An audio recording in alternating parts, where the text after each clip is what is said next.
Hi all, welcome to Andrea M. D'Souza's kitchen. Today's recipe is something that each of us love and look forward to every Maundy Thursday evening and Good Friday morning, and those are hot cross buns.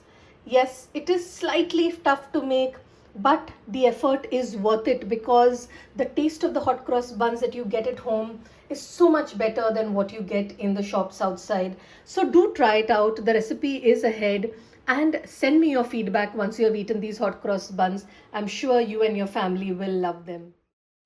So these are some of our ingredients for the bun. I'm going to first begin with milk. I have around 200 ml of milk, and in this I'm going to add 1 tablespoon of sugar. This milk is slightly warm. It's not very hot. So you can put your finger and you feel warm. It's not at all hot. And in this, I'm also going to add 1 tablespoon of yeast. So I'm going to add this yeast and I'll just mix it a bit. And then I'm going to leave it for around 15 to 20 minutes for the yeast to activate. So here we have around 350 grams of all-purpose flour or maida. I have around 100 grams of brown sugar, half a teaspoon salt. These are the different spices that we will be using in our bun. This is allspice, and it is a mixture of different spices such as cinnamon, cardamom, cloves, mace, star anise, all in equal proportions and ground. So I've taken half a teaspoon of that.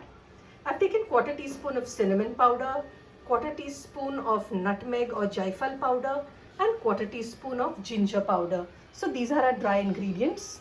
Along with that we have 1 egg, and I have 50 grams of butter. I've cut this butter into small pieces and kept it to soften.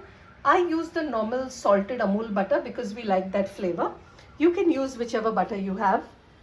So now while our yeast is getting activated, here you can see the yeast has already begun to rise. When it is getting activated, we will go ahead and start mixing these ingredients. And here I also have around 70 to 75 grams of mixed peel and tutti frutti and raisins and black currants.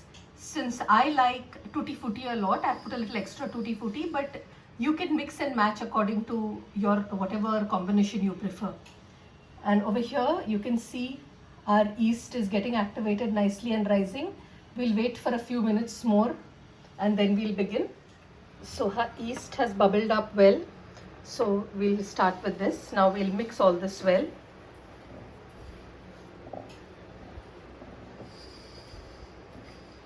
And in this we'll add the egg.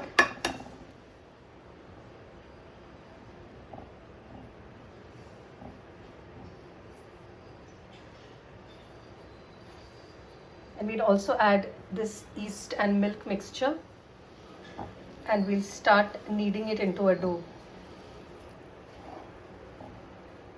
At first the dough might seem a little sticky, but don't worry. As you go ahead kneading it, it will all come together.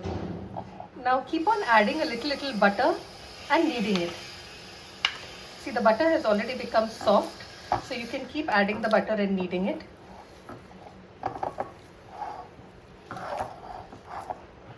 I'll have to keep my camera aside because I need to hold this plate. But make sure that you're kneading it with the bottom part of your palm. So just keep the camera aside and do that. Their flour has come together. If you find that the flour is too sticky or runny, you can add around a teaspoon or more of the flour or maida to bind it up. Here I've already finished all my butter. I've just left a little for the end. Now once this is kneaded, I'm going to add my fruits to it, and I'm going to knead it a little bit more. I have also taken a bowl here and I have put butter on the sides. So I've coated it with butter. So this I will just fold this in. So our dough has all kneaded. So I'm going to take it and I'm going to put this in this bowl. There's a little butter here. So I'm just going to take the little butter and put it on top like this. There's already butter at the sides. And then I'm going to close this bowl with a plastic cling wrap, And I'm going to leave it for around an hour until it rises. It should take a little more than an hour to rise.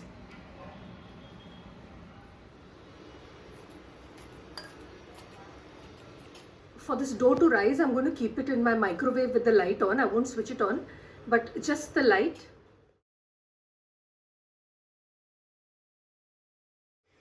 It's only been around half an hour and see how well it's risen. But we'll leave it for another half an hour to rise even more. There you see our dough has risen so well that it's trying to actually break through the cling wrap and come out. Can you see that? And it's hardly been 1 hour, it's not even more than an hour. And see how beautifully it has risen.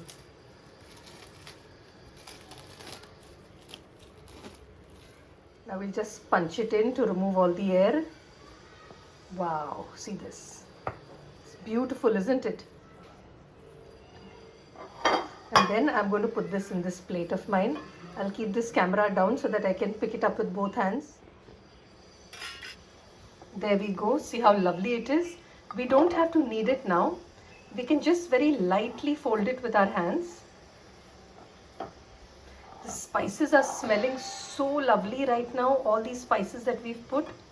And now what I'll do is I'm just going to cut it into pieces and we are going to form it into buns.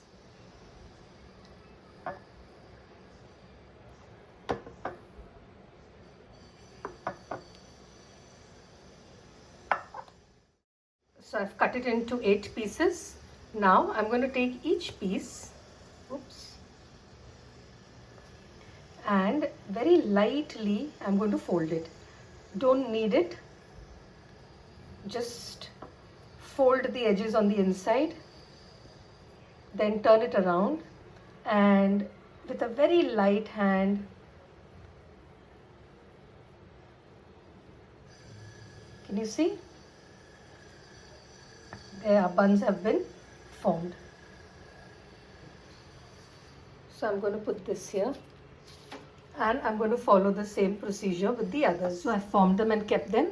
Now again I'm going to put some cling wrap and I'm going to proof it for a second time.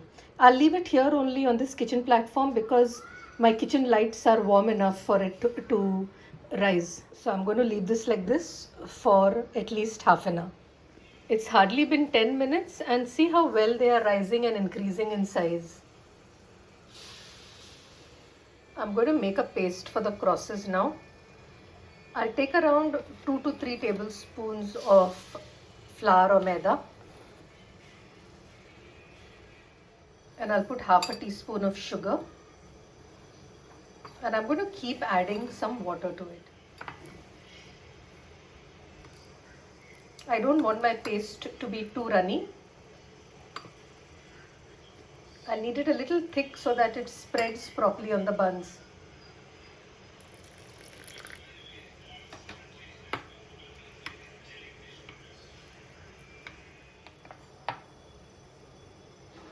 Our thick paste is ready.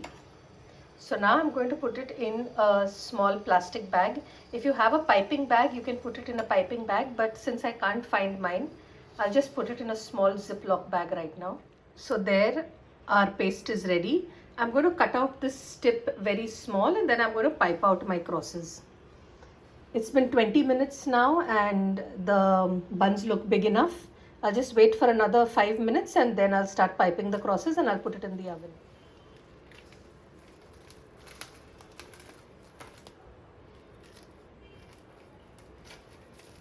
So those are our buns already, and I have melted a little bit of butter. So what I'm going to do is, before I pipe out my crosses, I'm just going to brush some butter all over.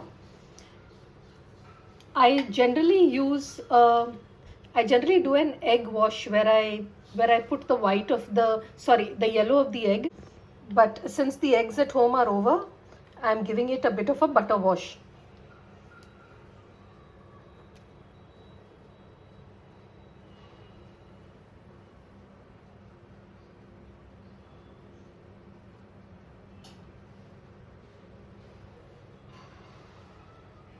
I will be putting a little butter later also once it is baked.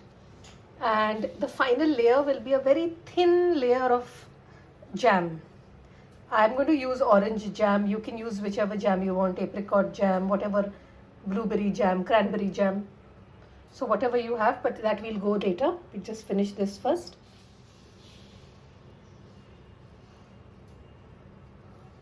There, we are piping out our crosses.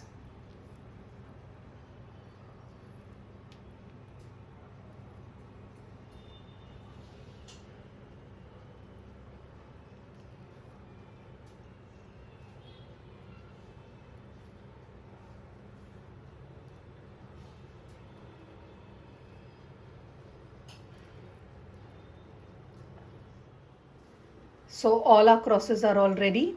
Now I'm going to put it in the oven. So I have preheated my oven and I'm going to put this for half an hour at 160 degrees Celsius. So right now for 20 minutes I'll put it on the lower rack, and the last 10 minutes I'll put it on the higher rack, not the very high one, on this one, so that it turns a little brown on top. So our lovely buns are ready. Now I'm going to remove them out. Let's brush them with some butter, and here I have some orange marmalade in which I've mixed a little bit of water. So I'm going to brush this on this. First I'll brush some butter, so when it is hot itself.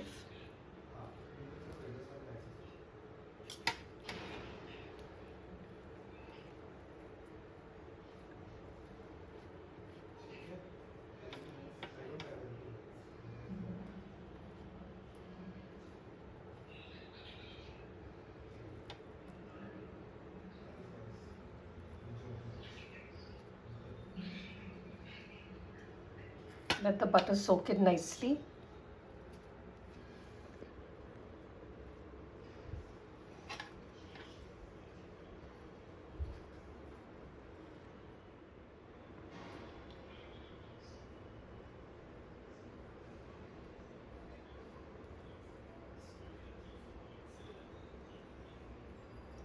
See the lovely glaze that is coming on all these buns.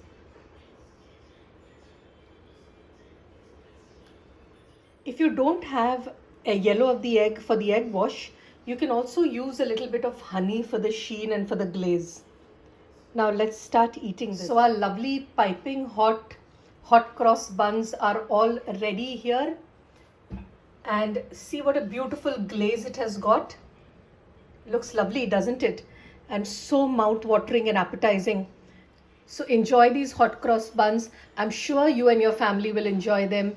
And don't forget to try them out and send me your feedback. Send me the pictures of the hot cross buns that you make and tell me how much you and your family loved them while you were eating them. So have a blessed Good Friday and have an Easter filled with the peace, joy and love of our risen Lord. Have a great night ahead. Good night.